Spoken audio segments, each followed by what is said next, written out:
Welcome to another edition of Coffee with Doug. My name is Doug Thompson, and I want to spend a couple moments with you talking about our culture. There is a second law of thermodynamics called entropy. And what that is that systems move from a state of order to disorder. For instance, things break, your car rusts, items degrade. And the same law can be applied to a civilization or society. And what I want to do today is to talk about the degrading of our language in society. It seems like nowadays you can't watch a movie without being inundated with profanity.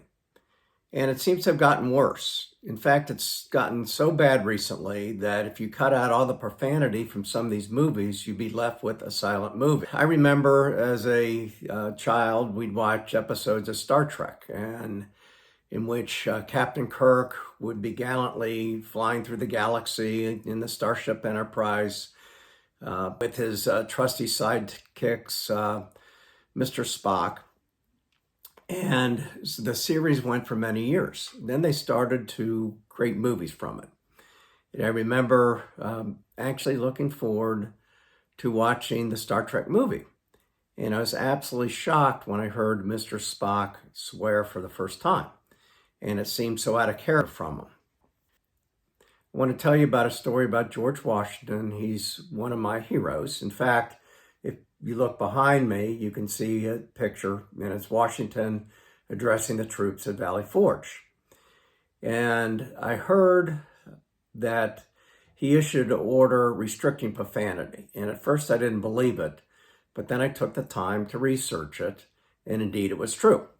What I want to do is read you that order that he gave to the troops, and he assumed command in 1775. And the general order was written August 3rd, 1776. And let me read it to you. I'll put on my glasses so I can see better. The general is sorry to be informed that the foolish and wicked practice of profane cursing and swearing, a vice heretofore little known in American army, is growing into fashion. He hopes the officers will, by example, as well as influence, endeavor to check it, and that both they and the men will reflect that we can have little hopes of the blessing of heaven on our arms if we insult it by our impiety and folly. Added to this, it is a vice so mean and low, without any temptation, that every man of sense and character detests and despises it. So that's his general order to the troops. And you look in the military and you think, wow, I mean, here you are in the midst of a war and you're telling people not to swear. What Washington is saying is that we need to conduct ourselves in a manner that's worthy of God's blessing. Now, I realize we cannot change culture by ourselves.